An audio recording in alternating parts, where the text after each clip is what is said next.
Welcome back, basketball fans. With the new NBA season just around the corner, it's time to dive into the Eastern Conference and see which teams are ready to challenge the Boston Celtics.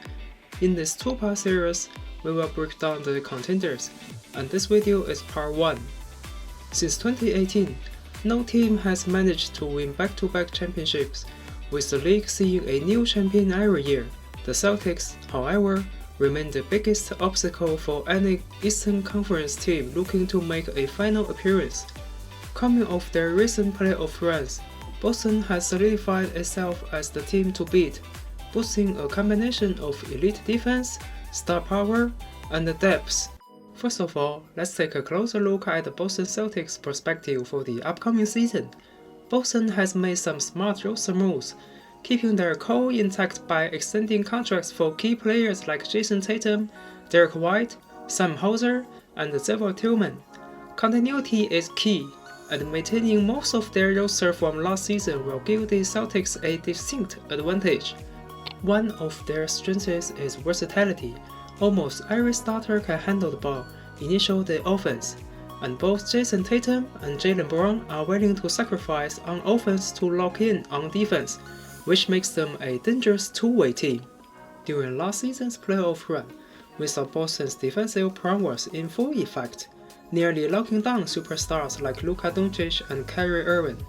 But being the defending champions often comes with challenges of its own. We've seen it time and time again. Championship-winning teams often struggle in the following season due to roster changes or individual slumps. Take the Denver Nuggets last year. They lost Christian Brown and faced uncertainty around Jamal Murray's health, ultimately losing to the Wolves. The Warriors in 2022 faced a similar dilemma after losing key bench players like Damian Lee and Otto Porter Jr. Andrew Wiggins saw a noticeable decline in the following season, despite being a key piece of Warriors' final run, where he served as the primary defender against Jason Tatum. His performance, especially on the defensive end, was critical in Golden State's 2022 championship win. However, after this peak, Wiggins' production dipped, impacted by personal and injury-related issues, which hurt them the next season. Could the Celtics face similar issues? It's possible. Jaylen Brown and Jason Tatum are still their prime, but Jrue Holiday is 34 and Al Horford is now 38. Horford, a crucial part of Boston's 5-out strategy, will have to remain healthy, and while Kristaps Porzingis is a significant piece, his durability is always a question. Additionally, Jrue Holiday had a career-best 42.9% from 3 last season. Can he sustain that level of play? One area that could bring uncertainty is a possible sale for the team by the ownership group. With a high payroll, maintaining their roster in future seasons will be costly, and a new ownership group could bring about changes that affect team management and player decisions. However, despite these concerns, Boston remain a force to be reckoned with. Over the last 3 seasons, they've consistently been among the best in the league, reaching 2 finals and making deep playoff runs each year. It's clear that taking down the Celtics in the playoffs will be no easy task for any Eastern Conference teams. When looking at teams that could challenge the Boston Celtics, the Indiana Pacers present an intriguing case. They retained much of their core, including Pascal Siakam, Obi Toppin, Andrew Nembhard, and TJ McConnell. Siakam's versatility and scoring ability, combined with Toppin's athleticism, maintain Indiana's offensive firepower, while Nembhard and McConnell provide depth in the backcourt. Nembhard showed his ability while Haliburton was injured while playing against Boston during the Eastern Conference Finals last season, and he would ease the load on Haliburton, which could benefit him from getting injured again. However, a potential issue looms with Miles Turner's contract situation. Turner is a critical piece of the Pacers system, providing stretch 5 capabilities that allow him to play pick and pop with Haliburton while spacing the floor for Siakam's inside-out game. The challenge is that Turner is entering the final year of his contract, and if the Pacers don't address his future, he could walk in free agency next season. This will leave a significant hole in Indiana's roster, as he is crucial for their defensive structure and offensive versatility. If Turner's situation isn't resolved, they might explore a trade, but finding a center of Turner's caliber on a similar contract is tricky and could disrupt the team's chemistry. The Pacers held the bird rights on Turner with a maximum $30 million contract. The lack of news regarding a contract extension could indicate that negotiations are stalling, or perhaps one party isn't inclined to reach an agreement. Indiana has positioned itself well to make some noise in the playoffs again after a successful season. Although they were swept against Boston in the Eastern Conference Final, there were several close games, especially in Games 1 and 2, where they had legitimate chances to win if not for a string of late-game turnovers. Of course, there's no room for what-ifs in basketball, but coming off a successful season, young players like Haliburton and Nembhard have gained tremendous confidence. Pascal Siakam will also benefit for a full season to train with the team, unlike last year when he joined mid-season. This extra time should help build stronger chemistry with the rest of the team.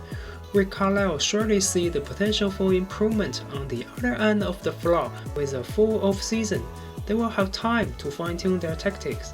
Last season, Tyrese struggled with a leg injury, but his participation in the Olympic Games, even with limited minutes, suggests he has fully recovered. He is the key to the Pacers' success moving forward, and managing turnovers will be critical, as those late-game mistakes against Boston cannot happen again. The Cleveland Cavaliers were another formidable opponent for the Celtics last season. This summer, the Cavs make sure to lock down their core players by re-signing Donovan Mitchell, Evan Mobley, and Jarrett Allen. However, rumors swelled about Darius Garland's dissatisfaction with the teams and possible trade requests, though those rumors have since quieted. Garland is undeniably talented, but his lack of elite athleticism limits his effectiveness, especially when facing top-tier defenders. During the semifinals against Boston, he struggled to create shooting opportunities. He averaged just 16.8 points per game on 40.2 shooting from the field and a concerning 30.6 from beyond the arc. Due to his size, if Garland isn't making an impact offensively, he becomes a target on defense, especially in playoff matchups where teams exploit weaknesses relentlessly. Cleveland's shooting from the forward position remains questionable. With Allen and Mobley on the court together, Mitchell may continue to face spacing issues next season. The Cavs managed to scrape by without Allen during a crucial moment in the semifinal last season, but spacing will be even more critical when Boston runs their 5-out system. We saw Dallas struggle against Boston's versatile bigs in the finals, and Allen will likely face the same challenges defending against Al Horford and Kristaps Porzingis next season. When it comes to Miami Heat, we always say that as long as Coach Spo is their head coach, they will remain competitive, and that's true. However, challenging the Celtics next season may still prove difficult for them. Last season, Jimmy Butler suffered a knee injury during the play-in tournament against the 76ers, forcing him to miss the first round of the playoffs. Despite this, Miami chose to stick with their core roster this offseason, re-signing key players such as Bam Adebayo. However, there have been reported tensions between Butler and the front office regarding his next contract.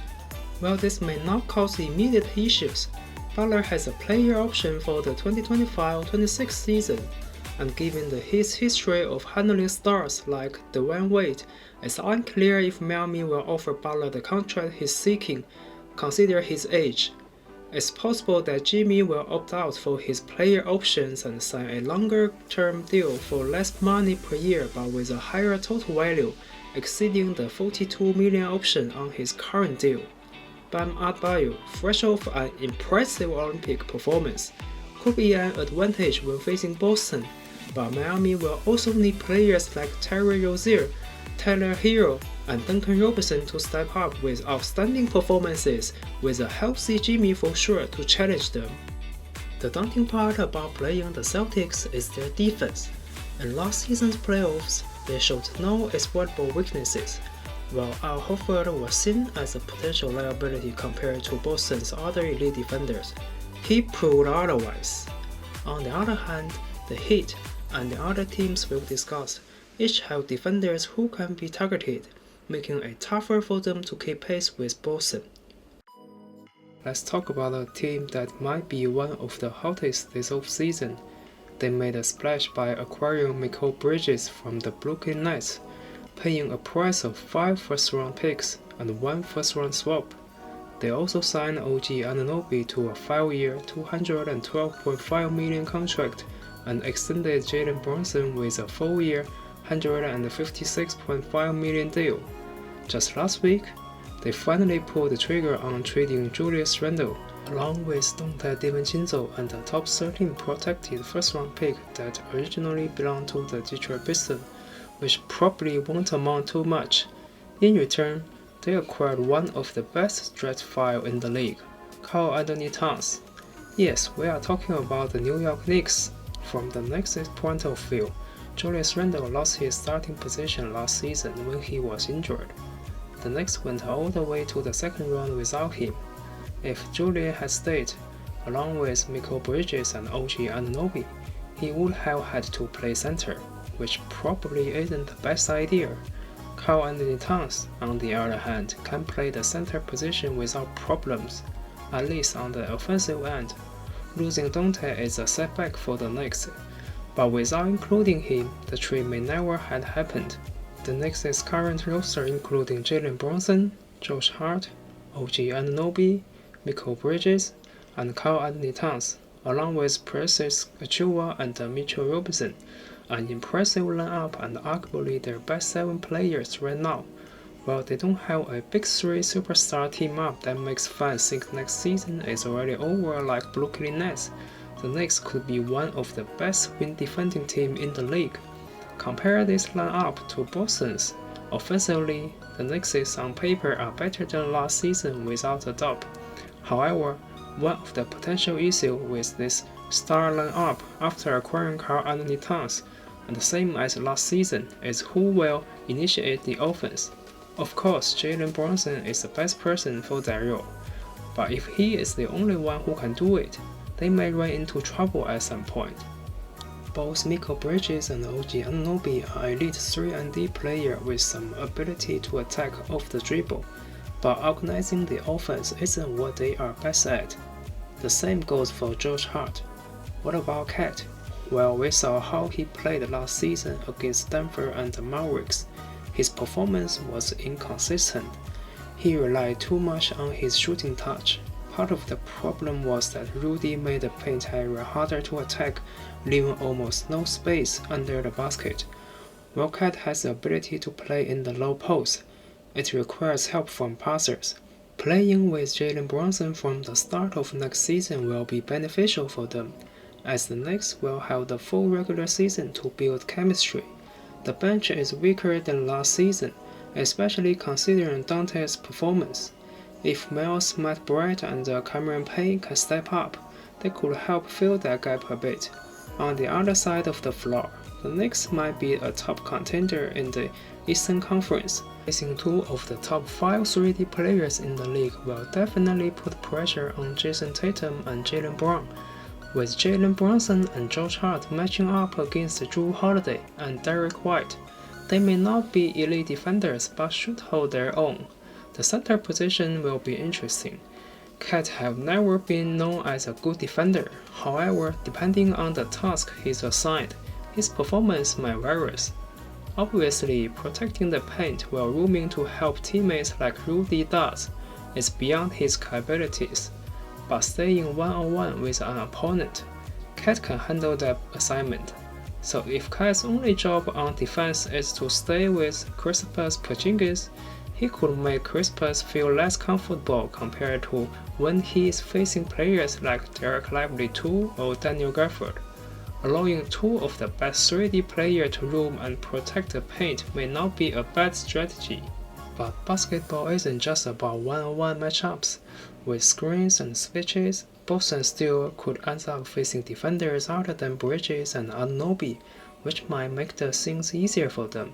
However, this requires extra effort, and they won't always get the perfect mismatch with the ball delivered at the perfect timing.